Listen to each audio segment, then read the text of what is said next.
Unlimited Talk kolaborasi dengan Supra TV sore ini berkunjung ke kamar jenazah Rumah Sakit Bayangkara. Mau ngapain kita? Saya akan menginterogasi dalam tanda petik Bu Sumihastri Purwanti. Beliau kepala Rumah Sakit Bayangkara dan juga dokter ahli forensik. Saya ingin tahu banyak bagaimana sih seorang dokter ahli forensik bekerja. Ikuti saya dan mari kita masuk ke dalam. Bu Astri, selamat siang. Apa kabar Bu? Selamat siang, sore, Bu. Selamat sore, apa kabar Bu Astri? Sehat ya Bu ya? Sehat. Lihatnya di kamera. Sehat. Lihatnya di kamera aja. Saya masih sehat. Pertanyaan ya. Bu, Ibu kan sudah lama ini melalang buana di dunia kedokteran dan kebetulan Bu Hastri adalah dokter Polwan, dokter atau dokter Polwan? Dokter Poluan. Dokter Polwan pertama yang ahli forensik ya Bu ya? Iya. Bisa cerita Bu awal terjun sebagai dokter forensik? Tahun 99 itu penempatan pertama di Polda Jateng. Terus tahun 2000 berarti habis 99 2000 itu ada kasus pembunuhan di dekat rumah, diajak ke TKP pembunuhan oleh Kasat Reskrim. Lah dari situ seneng. Jadi Pak Kasat nyuruh saya ambil spesialis forensik aja Mbak, polisi butuh. Dan waktu itu baru ada 3 senior saya laki-laki dan saya langsung ambil. Ya udah pertama kali nih Poluan dokter forensik ya. Apa sih Bu syarat menjadi seorang dokter forensik? Syarat harus dokter dulu ya Bu ya? Terus untuk iya. melangkah ke forensik apakah ada syarat? Sama, kebetulan kan saya lulus dokter terus sekolah SPAPK terus masuk kepolisian. Kalau setelah itu ngambil spesialis. Sama sih misalnya mau jadi spesialis bedah, kandungan atau mata THT sama dengan spesialis forensik. Mungkin kalau bahasa umumnya itu kadang kita disebut spesialis bedah juga, tapi bedah mayat. Bedah mayat ya Bu ya.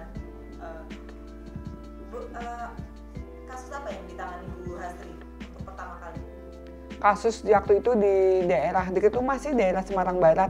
Diduga dia bunuh diri, tapi waktu kita periksa ternyata dia adalah suatu korban pembunuhan. Karena kan posisi lukanya, posisi tangannya dan ada jejak darah di jendela di kamar itu yang terkunci dari dalam. Ya, oke. Bu, kalau saya lihat minat menjadi dokter forensik di Indonesia itu kan kurang ya Bu dibandingkan dokter-dokter lain, dokter ahli spesialis lain. Kalau Bu Hastri memang tadi selain disekolahkan memang passionnya ke sana. Dan apa penyebab lulusan kedokteran ini kok kurang berminat masuk ke forensik? Ya mungkin karena kita kan nggak pernah praktek umum, nggak bisa. Jadi bekerjanya mungkin digaji sama rumah sakitnya. Kalau saya gaji sebagai polisi aja gitu. Jadi mungkin teman-teman dokter lain mikir juga kalau mengambil spesialis forensik gitu. Kecuali mungkin dokter forensik di luar negeri memang salary atau gajinya besar-besar karena disamakan dengan spesialis lain. Jadi satu jenazah itu di Australia itu dibayar $300 untuk meriksa jenazah. Berarti ini tentang isu minimnya gaji, ya penghasilan. Tapi kok Bu Hastri mau Bu? Ya mau, kan udah digaji sama polisi. Oh. Sesuai standarnya, sesuai jabatan dan pangkatnya gitu kan. Tapi kan kerjanya itu bisa sewaktu-waktu, misalnya suatu saat misalnya ada kecelakaan pesawat, Bu Hastri kan berarti harus ke sana dan itu harus mau tidak mau harus ke sana. Ya itu, mungkin itu yang di teman-teman dokter juga mikir.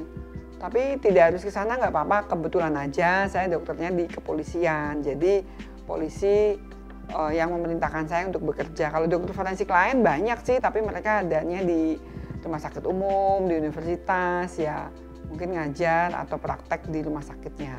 Kalau kejadian-kejadian itu tergantung pimpinannya yang mau ngirim atau tidak gitu. Karena di kepolisian masih sedikit dokter forensik ya waktu itu saya terus yang dikirim, tapi sekarang udah banyak, jadi kita gantian aja. Kalau ilmu forensik itu apakah ada bagian-bagiannya atau sub-subnya atau apa spesialisasinya? Ada, ilmu kedokteran forensik memang udah dibagi-bagi, tapi sekarang kita masih minim banget ya. Ada di bidang toksikologi, ada di bidang DNA forensik, ada di bidang balistik juga, ada di bidang biologi molekuler seperti itu. Kalau Bu Astri bidangnya? Saya masih fokus di identifikasi dengan DNA-nya juga karena kebetulan S3 saya memeriksa tadi populasi 5 populasi besar di Indonesia dari DNA-nya. Menjadi dokter forensik atau memilih forensik sebagai pilihan Bu Astri, keluarga gimana Bu responnya? Keluarga baik-baik aja, nggak apa-apa katanya. Nggak masalah ya Bu? Nggak masalah waktu itu. Tapi setelah pergi-pergi terus ya agak masalah, tapi sekarang ya nggak apa-apa. Tapi tidak ada ketakutan karena berkutat dengan maya, dengan... Nggak ada, nggak masalah. Bu, kalau dunia forensik apakah hanya melulu mengurusi mayat?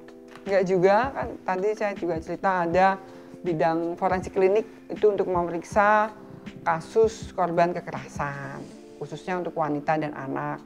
Kekerasan bisa tumpul, bisa tajam atau karena korban perkosaan. Oh ya, berarti bisa cerita kalau misalnya korban perkosaan itu pemeriksaannya seperti apa? Ya bisa, makanya misalnya seorang korban dan di Rumah Sakit Bayangkara saya ini bikin juga ada, malah mau kita sosialisasikan kemana-mana, ada penanganan forensik klinik. Jadi korban kalau merasa dianiaya atau menjadi korban perkosaan bisa datang ke Rumah Sakit Bayangkara tingkat 2 Semarang untuk kita periksa betul nggak dia memang korban, dan bisa kita ambil pemeriksaan sedini mungkin nanti dapat tersangka untuk mencocokkan atau mengambil sampel dari golong darah di korban tersebut, memang dia diperkosa oleh si A, golongan darahnya matching. Kalau enggak ya kita periksa DNA-nya, memang ternyata dia hamil kan karena diperkosa oleh seorang laki-laki, itu bisa kita bantu asal memang harus ada laporan polisi. Saya pernah mendengar kalau forensik juga menangani misalnya kasus video porno. Iya. Itu gimana Bu? Itu forensik anatomi. Jadi kita memeriksa dulu nih video porno itu atau foto-foto. Oh, ada tanda ciri khas di tubuhnya, di wajahnya atau apapun itu. Setelah itu kita periksa dari yang diduga pelaku di situ. Oh, kalau ada titik kesamaannya, kita bisa tuangkan di visum et repertum. Jadi itu bisa menjadi pengganti alat bukti nanti bila di pengadilan. Berarti tidak melulu jenazah dan mayat ya Bu? Iya. Bu, kalau prospek karir dokter forensik untuk kedepannya? Prospek ya kalau di kepolisian sih insya Allah bagus ya. Karena Polri butuh ya. Kalau di universitas ya jadi dosen, mungkin jadi kepala bagiannya forensik di pemulasaran rumah sakit seperti itu. Bisa cerita tadi sih sebenarnya saya sudah menanyakan pengalaman Bu Astri selama menjabat sebagai selama menjadi dokter ahli forensik. Pengalamannya apa ya? Banyak sih. Banyak banget. Mungkin bisa di mana ya? Didengar di channelnya Vlog Mami Hastri. Oh, ya. Bu pernah keluar negeri, sampai keluar negeri untuk periksanya? Pernah ya? Pernah kasus kebakaran hutan di Australia 2007 dan MH17 2014. Pesawat jatuh MH17 yang di Ukraina itu. Kalau hutan kebakaran itu yang diperiksa? Kebakaran hutan Bosfire itu 2007 apa?